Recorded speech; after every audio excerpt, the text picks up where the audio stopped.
দেশ বাঁচাতে শুধু রাস্তায় মিছিল করলে চলবে না, যেহেতু সরকারের ফ্যাসিস্ট সরকারের অত্যাচার নির্যাতনের মাত্রা বাড়ছে, সুতরাং ওই থানায় প্রয়োজন হলে হামলা চালাতে হবে। কারাগারগুলোতে রাজবন্দীদের মুক্তির জন্য কঠোর পদক্ষেপ গ্রহণ করতে হবে। 6টি ব্রেকিং নিউজ।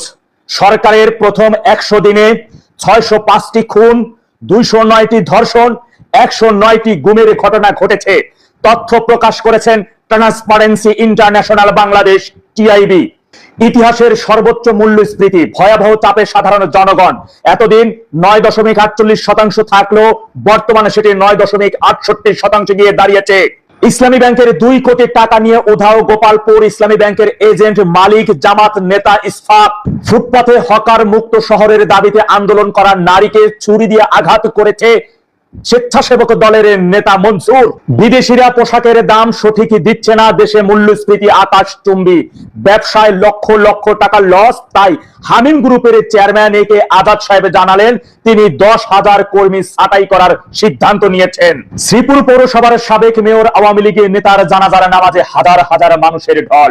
সম্প্রতি নোয়াখালী ছাত্রলীগ ও যুবলীগের আলোচিত মিছিল পরবর্তী বিএনপি সন্ত্রাসীদের সাথে সংঘর্ষ এবং তারই জেরে পুলিশের মামলায় 117 জনকে নতুন করে আসামি এবং 47 জনকে এরই মধ্যে গ্রেপ্তার।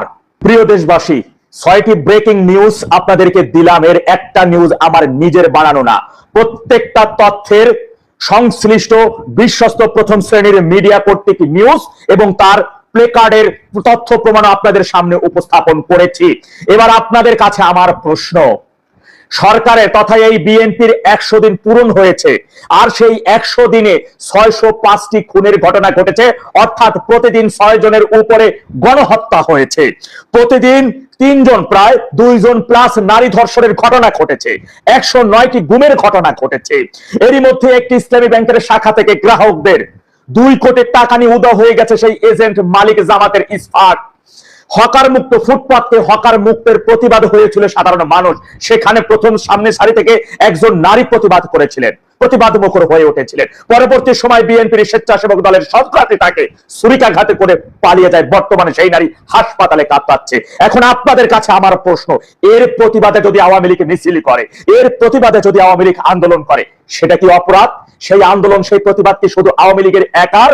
তাহলে আজকে নোয়াখালীতে দেখেছে ছাত্রলীগের মিছিলকে কেন্দ্র করে পরবর্তী বিএনপির সন্ত্রাসীরা তাদের বাড়ি ঘরে গিয়ে হামলা চালায়, উভয় পক্ষের সংঘর্ষের ঘটনা ঘটে, নতুন করে পুলিশ মামলা দিয়ে 117 জনকে আসামি করে, এরই মধ্যে 47 জনকে গ্রেপ্তার পর্যন্ত করেছেন। এখন আপনারা জনগণের, আপনাদের উচিত নয় কি ওই থানায় হামলা চালানো? আপনাদের উচিত নয় কি কারাগারগুলোতে হামলা চালানো? আওয়ামী লীগ কিন্তু তাদের দলের জন্য রাজনীতি করে না, আওয়ামী লীগ দেশের জন্য, দেশের মানুষের জন্য